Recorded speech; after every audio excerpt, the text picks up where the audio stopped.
বন্ধুরা, welcome to our channel. আজ আমরা পড়ব অসমোটিক রিলেশনস অফ প্লান্টস। তার আগে দুটো তিনটে টার্মস পড়তে হবে। তো ফার্স্ট যেটা আমি লিখে রেখেছি সেটা হচ্ছে প্লাজমোসিস অ্যান্ড ডিপ্লাজমোসিস। খানিকটা প্লাজমোসিসের ব্যাপারে আমরা আগের ভিডিওতে দেখেছিলাম।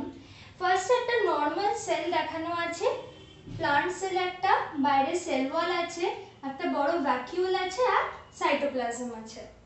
আমি সব অর্গানেলস আঁকিনি, আমার যে অর্গানেলটা কনসার্ন আমি শুধু সেটা এঁকেছি। এবার আমি যদি এই সেলটাকে কোনো হাইপারটোনিক মিডিয়ামে রাখি বা হাইপারটোনিক সলিউশনে যদি রাখি, হাইপারটোনিক মানে আমরা জানি বাইরের সলিউট কনসেন্ট্রেশনটা অনেকটা বেশি আর সলভেন্ট বা ওয়াটার কনসেন্ট্রেশন অনেক কম। ফলে অসমোসিসের জন্য কি হচ্ছে, এই সেলটার থেকে জলটা বেরিয়ে যাচ্ছে। ঠিক আছে, কার থ্রু দিয়ে বেরোচ্ছে? সেল মেমব্রেন দিয়ে। ঠিক আছে, তো আমরা ফার্স্ট দেখতে পাচ্ছি যে যখন এই হাইপারটোনিক সলিউশনে রেখেছি, ফার্স্ট প্লাজমোলাইসিস স্টার্ট হচ্ছে। যে পয়েন্টে প্লাজমোলাইসিস স্টার্ট হয় সেটাকে বলা হয় ইনসিপিয়েন্ট প্লাজমোলাইসিস। তো যখন স্টার্ট হচ্ছে আমরা কি দেখতে পাচ্ছি যে আস্তে আস্তে সেল থেকে জলটা বেরিয়ে যাচ্ছে। ঠিক আছে, বেরিয়ে বাইরে যেতে চাইছে। তো ফলে আমরা দেখতে পাচ্ছি আস্তে আস্তে এই যে প্রোটোপ্লাজম অফ দ্য সেল আছে সেটা শ্রিঙ্ক করছে।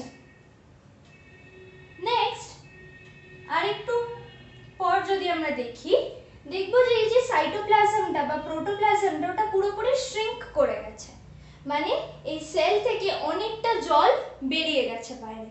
তো এই ফেনোমেননটা যেখানে এক্স অসমোসিসের মাধ্যমে সেলের মধ্যে থেকে জল বেরিয়ে যাচ্ছে সেটাকে বলবো প্লাজমোলাইসিস, আর সেই সেলটাকে বলবো প্লাজমোলাইজড সেল। কিন্তু এই প্রসেসটাই যদি রিভার্স হয়, মানে একটা প্লাজমোলাইজড সেলকে আমি যদি কোনো হাইপোটোনিক মিডিয়ামে রাখি, এবার যদি মিডিয়ামটা চেঞ্জ করে আমি হাইপোটোনিক মিডিয়ামে রাখি, তখন কি হবে, সেলের মধ্যে আস্তে আস্তে জল ঢুকতে শুরু করবে, আর যত সেলে জল ঢুকবে তত তার প্রোটোপ্লাজম কন্টেন্টটা বেড়ে যাবে, যে আস্তে আস্তে সে নর্মাল বা ফ্ল্যাসিড সেল হয়ে যাবে। তাহলে এইখানে আমরা কি নিয়ে পড়লাম? প্লাজমোসিস অ্যান্ড ডিপ্লাজমোসিস। ডিপ্লাজমোসিস মানে দ্য রিভার্স অফ প্লাজমোসিস, আর প্লাজমোসিস মানে হচ্ছে removal of water from the cytoplasm of the cell by the process of exosmosis. এবার এই প্লাজমোলাইসিসের সিগনিফিকেন্স কি? This plasmolysis is used, this phenomenon of plasmolysis is used in preservation of food particles by salting.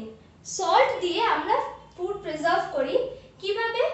কোনো খাবারে যদি আমি salt দিই তার মধ্যে থেকে ওয়াটার কন্টেন্টটা বেরিয়ে আসবে। কেন? কারণ বাইরে যে সলিউশনটা সেটা হয়ে যায় hypotonic due to the addition of salt. তাহলে তখন প্লাজমোসিস হয়ে খাবারটার থেকে জল বেরিয়ে আসছে।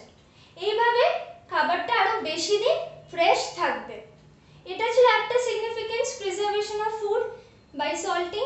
সেকেন্ড সিগনিফিকেন্স হচ্ছে প্লাজমোলাইসিস দিয়ে আমি উইডস ডিস্ট্রয় করতে পারি। উইডস মানে যেগুলো আমার নর্মাল ক্রপসের ক্ষতি করে। ঠিক আছে, উইডস গ্রো করলে আমার নর্মাল ক্রপস ভালো করে গ্রো করতে পারবে না। তাই জন্য এই উইডসদের মারার জন্য আমরা বাইরে সল্ট দিই, আর যেটা হয়ে যায় প্লাজমোলাইসিস, মানে আমরা বাইরে সল্ট দিই আর সেই সল্টের জন্য প্লাজমোলাইসিস হয়। তাহলে এই দুটো হচ্ছে significance or use or importance of প্লাজমোলাইসিস। Next term যেটা পড়ব সেটা হচ্ছে রিভার্স অসমোসিস। তাহলে এবার আমরা দেখব অসমোটিক প্রেসার ফার্স্টে কাকে বলছে। তো এখানে একটা সেল ড্র করা আছে, ঠিক আছে, যেটা একটা হাইপোটোনিক মিডিয়ামে আছে। তার মানে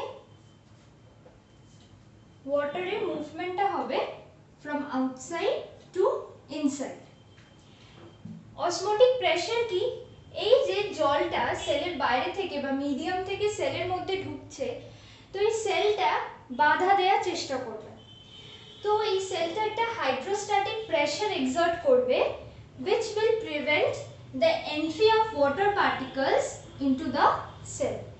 This restricting force, this restricting pressure is called osmotic pressure.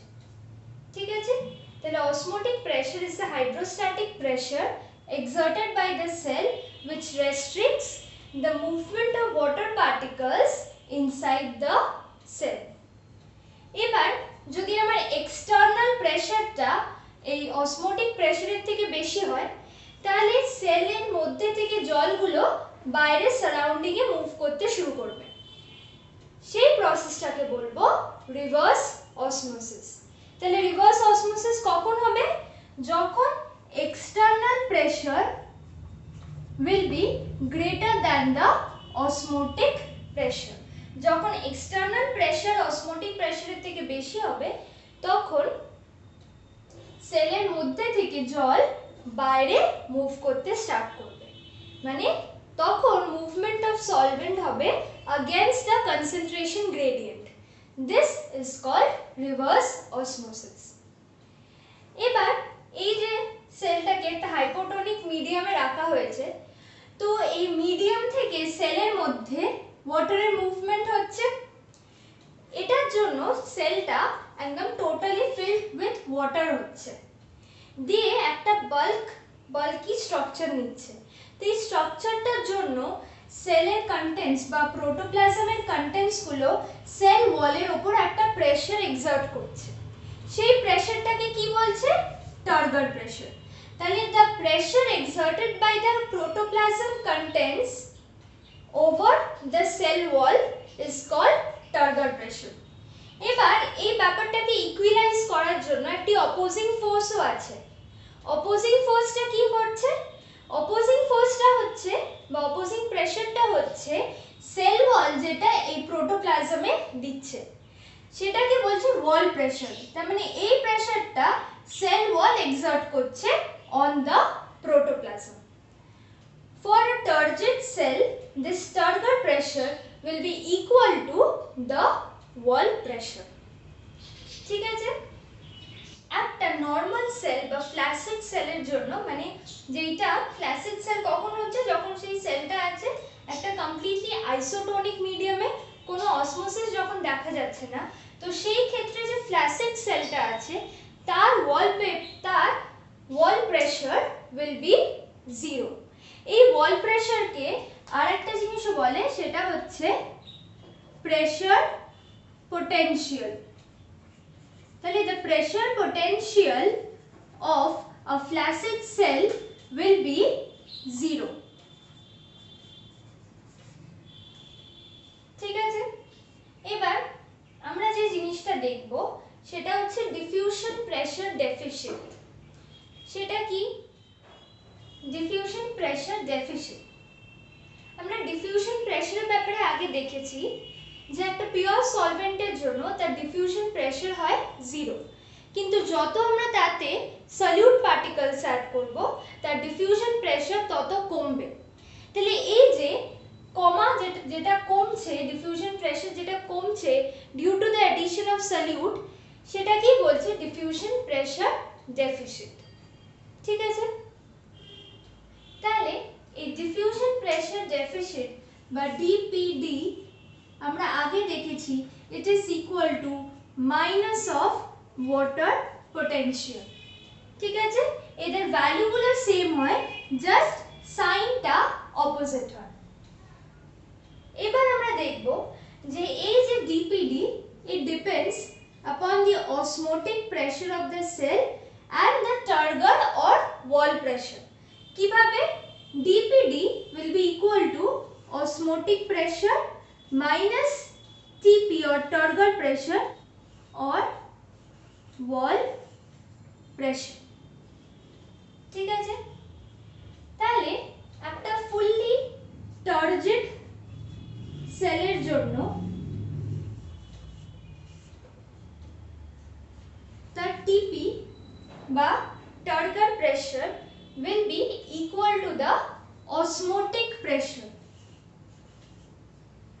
ঠিক আছে, যেহেতু সে পুরোপুরি টার্জিড, তাই জন্য the turgor pressure will be equal to its osmotic pressure.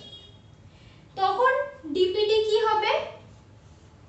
dpd formula হচ্ছে OP - TP।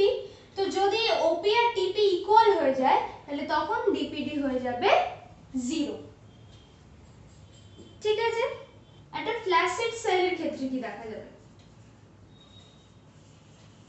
একটা ফ্ল্যাসিড সেলের ক্ষেত্রে আমরা আগে দেখেছি তার ওয়াল প্রেসার হয় 0 বা নেগেটিভ। ঠিক আছে, তাহলে এখানে আমার টিপি হবে 0 আর ওয়াল প্রেসার ইদার হবে 0 অর নেগেটিভ।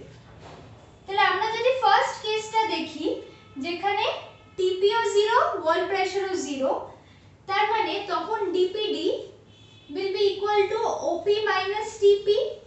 যেহেতু TP 0 তাহলে OP - 0 or equal to OP। তাহলে একটা ফ্ল্যাসিড সেলের জন্য তার dpd হবে equal to its osmotic pressure। ঠিক আছে, আর যদি ওয়াল প্রেসারটা নেগেটিভ হয় তাহলে কি হবে? dpd will be equal to OP minus of wall pressure, which will be equal to osmotic pressure minus plus wall pressure। তাহলে তখন dpd হয়ে যাবে more than its osmotic pressure। কেন more than its osmotic pressure? because এখানে তার wall pressure এর ভ্যালুটা এসে added up হচ্ছে। এবার যদি এই ফ্ল্যাসিড সেলটাকে আমরা একটা পিওর সলিউশনে রাখি তখন কি হবে? বা কোনো হাইপোটনিক সলিউশনে রাখলাম তখন কি হবে? ওই এক্সটার্নাল সলিউশন থেকে এই অসমোটিক্যালি অ্যাক্টিভ সলিউশনটার মধ্যে ওয়াটার পার্টিকেলস ঢুকবে। যত ঢুকবে তার অসমোটিক প্রেসার ক্রিয়েট হবে আর একটা টার্গর প্রেসারও ক্রিয়েট হবে। এই যে টার্গর প্রেসারটা তখন এই অসমোটিক প্রেসারকে এক্সিড করে যাবে। ঠিক আছে, তো আমরা কখন বলতে পারি যে এই রিলেশনটা স্ট্যান্ডস ট্রু? এই রিলেশনটা তখনই ট্রু হবে যখন একটা ফ্ল্যাসিড সেলকে আমরা একটা হাইপোটনিক মিডিয়ামে রাখবো। ঠিক আছে, this equation will stand true when a flaccid cell will be kept in a hypotonic solution and water particles will enter into this flaccid cell, creating a much higher turgor pressure। সেলের টার্গর pressure বেড়ে যাবে, সেই সেলটার টার্জিডিটি বেড়ে যাবে বা সেই সেলটা আরো টার্জিড হয়ে যাবে। ঠিক আছে, তাহলে এগুলোকে বলছে osmotic relations of plants. Plants এর অসমোটিক রিলেশন তাহলে কোন কোন ফ্যাক্টরস এর উপর ডিপেন্ড করছে? তার অসমোটিক প্রেসার, টার্গর প্রেসার আর wall pressure, and obviously diffusion pressure deficit। এই ডিফিউশন প্রেসার ডেফিসিট এটা একটা প্রেসারের কোয়ান্টিটি, তো এর ইউনিট হবে বার or atm।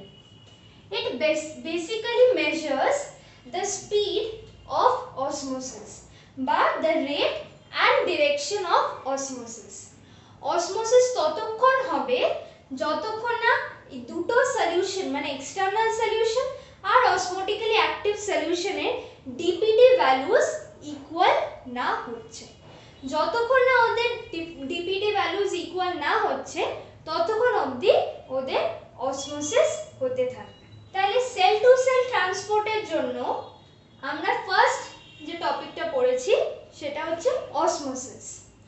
পরের দিন আমরা নেক্সট ওয়ে আউটটা দেখব যেটা দিয়ে সেল টু সেল মুভমেন্ট প্লান্টসের ক্ষেত্রে দেখা যায়।